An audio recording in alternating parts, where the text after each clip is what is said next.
চিরঞ্জীব, আল্লাহ চিরস্থায়ী। আল্লাহু আকবার বলেন। আল্লাহ বলেন আমি চিরঞ্জীব, আমি চিরস্থায়ী। আমার লয় নাই, আমার ক্ষয় নাই, আমার ঘুম নাই, আমার তন্দ্রা নাই, আমার জিমানি নাই। আল্লাহ বলেন আমি ছিলাম, আছি, থাকবো। এই দুনিয়ার জমিনের মধ্যে যারা বলে আল্লাহ নাই, তাদের মতো নেমক হারাম বেঈমান পৃথিবীতে আর কেউ নাই। অথচ আমার আল্লাহ কয় ছিলাম, আছি, থাকবো।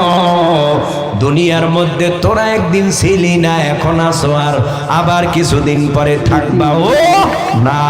8 নম্বর হাফেজ মাওলানা আব্দুর রহমান। ওয়াফিহা নুঈদুকুম, আল্লাহ বলেন বানাইলাম মাটি দিয়ে, আবার মাটির সাথে মিলায় দেব। পিতা খুরশেদ আলম। ও মুরব্বি, আপনার দাদা কই, বাবা কই, বাবার বাবা কই, মার মা কই? আওয়াজ আসবে কবরে। ওই কবর থেকে আসবে কবে? আওয়াজ আসবে কবরে যদি একবার কেউ চলিয়া যায়, ওই কবর থেকে আর কোনোদিন আসবে না। আব্বারে মাটি দিলেন, বাবারে মাটি দিলেন, দাদারে মাটি দিলেন, দাদুরে মাটি দিলেন, নানা নানুরে মাটি দিলেন।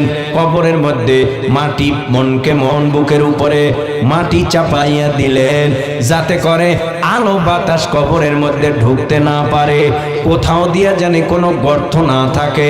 গর্তটাকেও পাড়াইয়া পাড়াইয়া পাড়াইয়া পাড়াইয়া মাটি দিয়া এরপরে বাবারে রাইখা আসলেন। এখন গিয়া ওই দাদার কবর খনন কইরা যদি মনে করেন দাদার লাশ বের করব, পাবেননি।